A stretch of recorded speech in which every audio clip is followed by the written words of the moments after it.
Hammaga salom. Mening ismim Amina. Yosh, lekin katta orzulari bor konditer va food blogerman.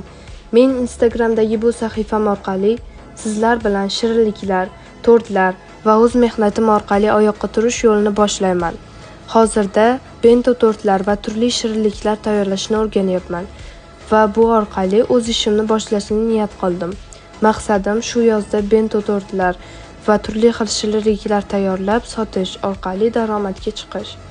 Bu mening tug'ilgan kunim uchun ham o'ziga xos sovg'am bo'ladi. Agar siz ham men bilan birga ushbu sayohatni kuzatib bormoqchi bo'lsangiz, obuna bo'ling, like bosing va kommentariyada o'z fikringizni qoldiring. Meni qo'llab-quvvatlaysiz degan umiddaman. Mening har bir tayyorlagan tortim orzuyim uchun bir qadam.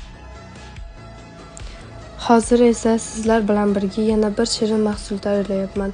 Yo'limda birga bo'ling va men bilan birga o'zingiz uchun kerakli ma'lumotlar orttiring. Albatta kommentariyada fikrlaringizni kutib qolaman. Menga obuna bo'lishni esdan chiqarmang. Hammaga prosmotr uchun kattakon rahmat.